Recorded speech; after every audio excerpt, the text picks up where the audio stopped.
katika bahari kuu ya Zanzibar. Usalama kwanza ndilo lengo letu daima. Tangazo kutoka Mamlaka ya Usafiri Baharini Zanzibar.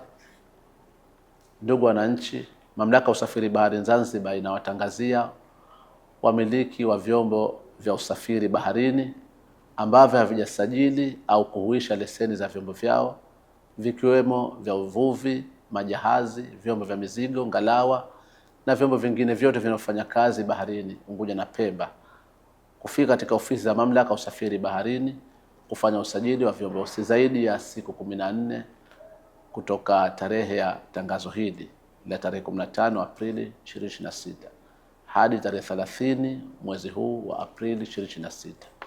Mamlaka ya Usafiri Baharini Zanzibar inasisitiza mara tu baada ya kukamilika kwa siku 14 walizozitoa, watafanya ukaguzi baharini na kwa vyombo vyote ambavyo havijahuisha leseni zake na vile ambavyo havijasajiliwa, ZMA itavizuia vyombo hivyo na kuvitoza faini.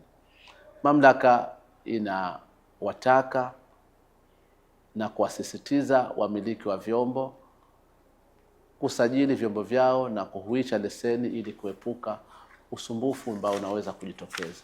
Tangazo hili limetolewa na kwa niaba ya Mkurugenzi Mkuu wa Mamlaka ya Usafiri Baharini Zanzibar. Katika bahari kuu ya Zanzibar, usalama kwanza ndilo lengo letu daima. ZMA mbele, imara kwa vitendo, kusimamia safari kwa sheria.